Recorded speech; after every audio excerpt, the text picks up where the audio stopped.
औज़ुबिल्लाहिमिनश्शैतानिर्रजीम बिस्मिल्लाहिर्रहमानिर्रहीम। अस्सलाम वालेकुम मेरे दोस्तों, बहन भाइयों, क्या हाल चाल हैं। उम्मीद करता हूँ कि आप सब खैरियत से होंगे। आज मैं आपके सामने एक नई वीडियो के साथ, एक नए टॉपिक के साथ हाजिर हुआ हूँ।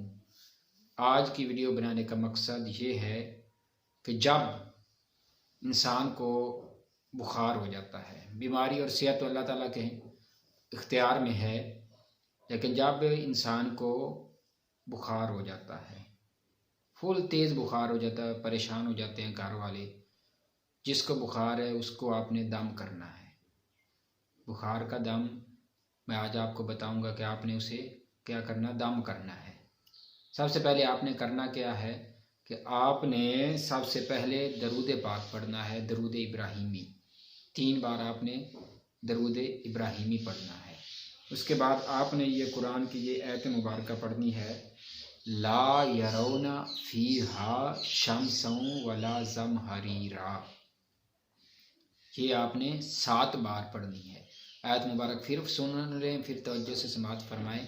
ला यरौना फीहा शम्सन वला ज़महरीरा। ये कुरान पाक की आयत मुबारक है, फिर सुन लें। ला यरौना फीहा शम्सन वला ज़महरीरा। ये आयत मुबारक आपने 7 बार पढ़नी है। और उसके बाद आपने 3 बार दरूद इब्राहिमी पढ़ना है। और जिसको बुखार है आपने उसके ऊपर फूंक मार देनी है, उसको दम कर देना है। इंशाअल्लाह एक बार ही दम करने से उसके बुखार में नुमाइयाँ कमी आ जाएगी और वो सेहतयाब भी हो जाएगा। इसी के साथ मुझे दीजिए इजाज़त।